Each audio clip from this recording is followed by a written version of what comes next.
Yeah, I'm sorry about that. Alveda, are you seeing success as you're out there on the road and you're dealing with people interpersonally? Are people buying into this, or is there resistance? Is it a 50-50? What's your experience? What's your feedback?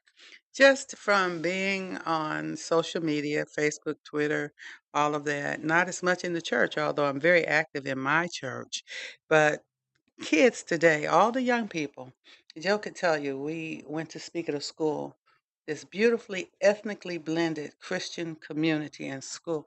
All the little children, how can we make our community better? How can we make our community better? Over and over in different ways, they kept asking that question. So millennials want to be better. Blessedly, we had the boomers, Generation X, like X out everything, Jesus and everybody. Y, and there was always this picture. It was so with the pants sagging, and right that little juncture that goes in the body, it made a Y right down there where the pants sagged. Why? And who am I? But millennials are different. The millennials actually aren't lost. Yeah. This is a generation that has come back. And one of my little grandbabies, when she was 3, I want to read and I want to make a difference in the world. And she made it into a song at 3.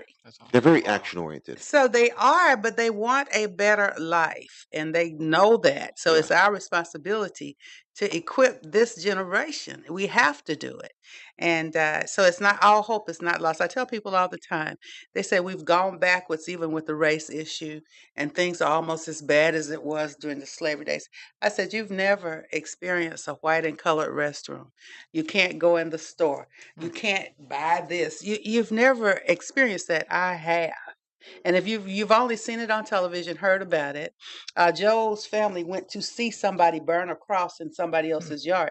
Well, we had crosses burned in our yard. We had our house bombed. We had I had people grab me by the hair and drag me and throw me in a paddy wagon. It's interesting. Your generation Yeah, experienced Jim Crow. And absolutely, real Jim what I Crow. found is your generation has a lot more joy, Yeah, embraces Anglos more, yeah. and Because we knew how to forgive. Martin yeah, Luther King, A.D. King, Daddy King said, don't let your dignity go. But Jewish people forgave much. They forgave much, but they never forgot who they were. yeah. I still know who we are. And so I'm telling the young people, you listen, you need to know who you are. But our generation's Once bitter. you need to know. We're bitter and we're angry, and we have kind of this love hate. Yeah, we have kind of this love hate relationship, Yeah. right? And this is Yeah. what some of the Black Lives Matter. It's some of it's justifiable, but some of it is just like it's that black There Muslim you are. thinking. But anger without resolution, grace, mercy, and love and hope won't work. Yeah, So you've got to give the hope, but you have to give the solution. And the solution, Acts 17:26, one blood.